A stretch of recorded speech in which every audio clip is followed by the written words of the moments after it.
Jadi kalau anak kok sering ngompol, walaupun udah umur 8 tahun, apalagi di sekolah, terus suka kejepirit, di ee-nya, apa, di celananya ada ee-nya itu lebih banyak bukan karena ada gangguan pencernaan atau saluran kencing, tapi lebih banyak faktor psikologis. Jadi ada fase-fase di masa balita, fase tumbuh kembang. Itu pertama itu fase oral. Fase oral itu di usia kira-kira itu 1,5 tahun ke bawah. Ya itu masih suka gigitin jari. Kalau balita apa di bawah 1 tahun itu masih suka gigitin barang-barang, masukin barang-barang ke mulut.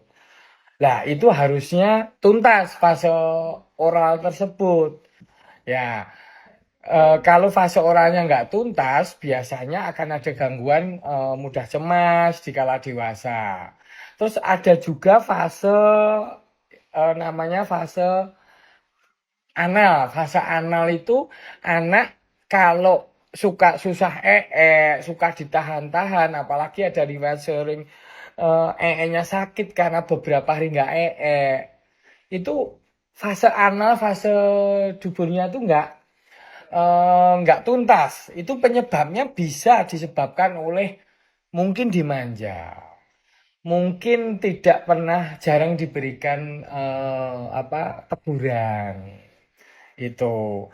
Jadi kan anak itu kan dikasih tahu yang baik, kemudian dikasih penghargaan. Kalau melakukan sesuatu yang tidak sesuai dengan tumbuh kembangnya atau tidak sesuai dengan yang sebenarnya, itu kan ditegur. Itu mungkin jarang ditegur dulu waktu kecil. Jadi suka nahan kayak gitu.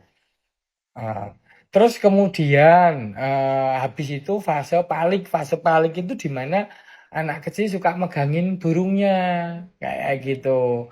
Nah, fase-fase itu harusnya selesai dengan baik. Ya, ketika ada yang nggak selesai dengan baik, ada tersisa sedikit di masa sekolah ini. Jadi sering ngompol. Nah, kalau kayak gitu harus diajarin misalnya kalau didik masih ngompol misalnya itu harus bantu mama nyuci celananya ya sama jemur, apalagi kalau makanya sebelum berangkat sekolah itu harus dulu di rumah, yang banyak. Kalau nya banyak nanti dikasih hadiah sama mama ya. Terus kemudian kalau di sekolah tuh kalaupun pengen nggak usah ragu, bilang ke pak guru, bu guru, ibu guru, saya pengen saya pengen ke belakang sebentar, nggak dulu. Kalau nanti sampai di rumah celananya nggak ada kecepirit, harus dikasih hadiah sama mama, gitu ya.